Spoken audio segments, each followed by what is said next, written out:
Yo, what is up guys, it's Pedro here. In today's video, I'll be talking about Jonathan Allen and how he said today that he's thought about potentially leaving this team and seeking a trade. I'll also be talking about his performance this year and how it's been disappointing. If you guys are new, make sure to subscribe, hit that like button and that notification bell as well. So the Washington Commanders had another bad loss yesterday, losing to the Miami Dolphins 45-15. It was expected we were going to lose, but would have been nice to put up a little bit better of a fight. The rest of the season is just about the young guys and Sam Howell and how those guys develop. But Jonathan Allen does his weekly interview with the Junkies. I think it's every Monday. I don't listen to the Junkies, so very rarely do, so I don't know exactly how it works, but he had his interview today, and early on in the morning, he said 1,000% he thinks about leaving the team. He also hinted at being open to a trade. 1,000%. I'd be lying if I said I didn't. I play this game to win, and I would love to win here for sure, but I want to win first and foremost, so that's always going to be at the front and center of my mind, and everything I'm going to be doing in my career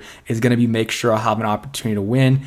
And he, JPA mentions we haven't won 10 games since RG3's rookie year in 2012, which is really sad. That's 11 years. But, Jonathan Allen, he's been a very good player for us for a while. This year, though, let's keep it real. Very disappointing season from him. Him and Deron Payne, they've both been very, very underwhelming. You might be able to give Jonathan Allen a little bit of a pass. Not only has he had some really good years he's had 3-4 really good years in a row for us, but also he has had that lingering injury, plantar fasciitis, or however you pronounce it, fasciitis. I know I'm mispronouncing it, but it is a lingering injury, so give him a little bit of a pass. But the thing is, with Jonathan Allen, it's always the same thing. He'll complain and talk about all he likes to win, but at the end of the day, nothing really changes. His attitude doesn't really change. And I tweeted this out today. He's just all talk, honestly. He's just all talk. He says, I've been dealing with this for 7 years. I'm tired of trying to build character. My character is built well enough. I'm trying to win. And he says the same thing, man. Every single year, every single season, every single game after they lose and the culture doesn't look good or whatever, he does the same thing, but nothing changes. And hey, it would be one thing if he was balling out and saying this, but he's not balling out at all. I mean, going up against backup offensive linemen like the Giants, the first game against the Giants, going up against practice squad guys, and that's a game we could have won. We were still in the playoff hunt, or however you want to phrase it. We still were trying to win games, and then you go out there and against practice squad guys that are playing their first game for the Giants, and you do nothing. Chase Young and Montez Sweat were the ones that were, getting sacks, and Allen hasn't really done much this year. And same thing with Deron Payne. He had one really good year last year and then got paid and hasn't done anything this year. It's been really disappointing. And I know people don't like Chase Young and Montez Sweat, but those two were the most productive guys we had this year at least. And we traded both of them away. And then, ever since then, Deron Payne and Jonathan Allen really haven't done anything. And let's see, I just want to pull up. Let's go ahead and pull up some Jonathan Allen stats. And talking about he talked about a trade. So let's see if let's talk about a possibility of a trade for Jonathan Allen. So this year he does have 5.5 sacks, which on the surface, just looking at that, you're like, okay, that's not bad. Like last year he had 7.5 sacks, but you just don't see the same dominant player that you used to see. Way fewer pressures, tackles for loss, and just not that same player that, even if he wasn't getting sacks, he was still affecting the game, greatly. He was still affecting the game greatly. Like this year, what was it? It was 2020. He only had 2 sacks, but he was really good, elite in the run game, and was still getting pressures all the time. And, this year, it's just not the same, in my opinion.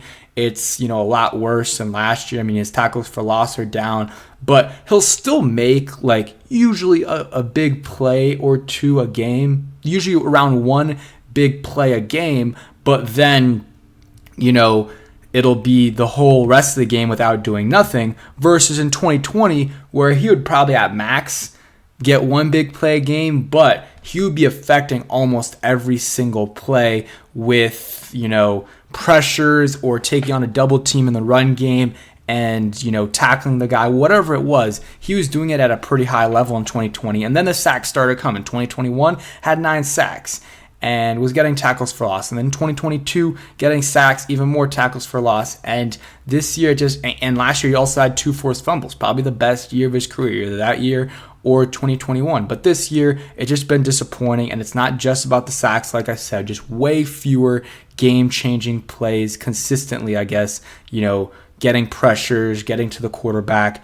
He'll get one of those a game maybe, but he's not getting consistent pressure, and that is what really affects the quarterback. When you're getting to him and affecting the throw every single time, even though you might not hit him, you're making him step up a little bit, or you're making him throw a little bit earlier. You're helping out your secondary. So Jonathan Allen, you're paying him $20 million a year at this point, and Deron Payne, same thing. So those guys that you're paying elite level money have to start to step up, and they haven't stepped up at all this year.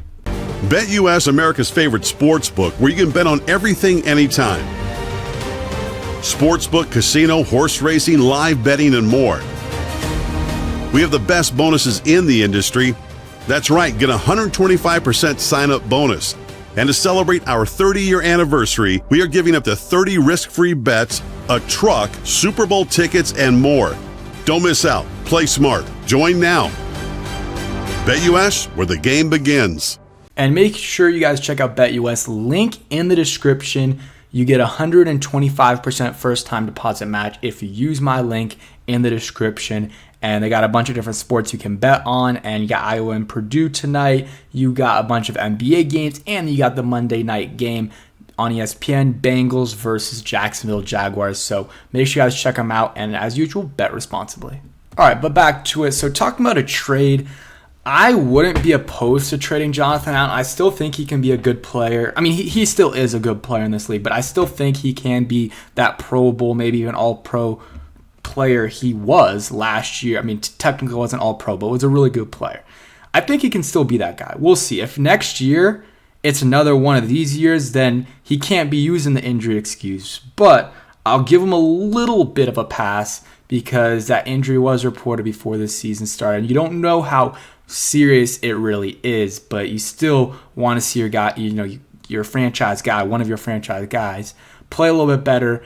And I think Josh Harris, if they were thinking about trading him, if they wanted to trade him, I feel like they would have done it at the deadline. They still can, and they might wait for the new GM to come in and see what he wants to do. Does he value Jonathan Allen, or does he think that it's time to move on, get some draft capital, and just completely reset the team? That's what you got to think about. I think the league still kind of views Jonathan Allen pretty highly, but I don't know if the Commanders or whatever GM they get will. So that's something that they're going to have to figure out with other players as well. Deron Payne, Terry McLaurin, I don't think should get traded at all, but I know a lot of people are starting to turn on him. I still want Terry McLaurin here, and I still think he is a number one in this league. I know people are starting to not think that. That is what it is. It's fine. You can have whatever opinion you want, but yeah, that's a whole separate video, but I still believe in Terry, and I still think that he's a number one in this league. He might not be a top, I never said he was a top 5, even a top 7 guy. He might not be a top 10 guy, but I still think he is a very good receiver in this league for sure. But yeah, a lot of decisions are going to have to come this offseason, and general manager, whoever we hire there, is going to be the one starting to make those decisions. Starts with coaches, head coach, coordinators, and then the draft and free agency. I'm really excited. I guess free agency and then the draft. I'm excited for that. So thank you guys for watching. Hope you guys enjoyed, and peace.